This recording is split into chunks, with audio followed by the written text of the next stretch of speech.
Jodoh ni kan dia tak datang sendiri tanpa usaha. Ramai yang akhirnya bertemu jodoh apabila berada dalam tempat yang betul. Sebagai contohnya Tiljana.my. Pernah dengar tak Tiljana.my? Portal cari jodoh Muslim Malaysia.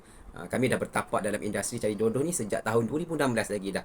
Dah 10 tahun dah kami kat dalam industri cari jodoh. Antara kelebihan apabila menggunakan Tiljana ni, yang pertama sekali, calonnya dari seluruh Malaysia.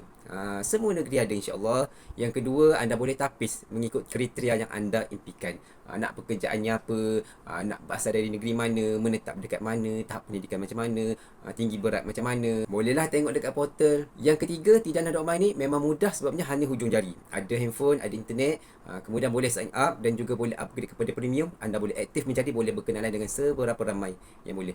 Dan juga anda boleh buat kat mana-mana lah, dalam rumah sambil tunggu makanan, sambil tunggu LRT ke, bila-bila masa je. Sebabnya kita hanya hujung jari boleh scroll-scroll, cari yang kita berkenan, kemudian kita bagi salam, kita message dengan dia untuk berkenalan. Yang keempat, ihtilaf kita lebih terpelihara. Sebab apa? Kita tak perlu berjumpa lagi.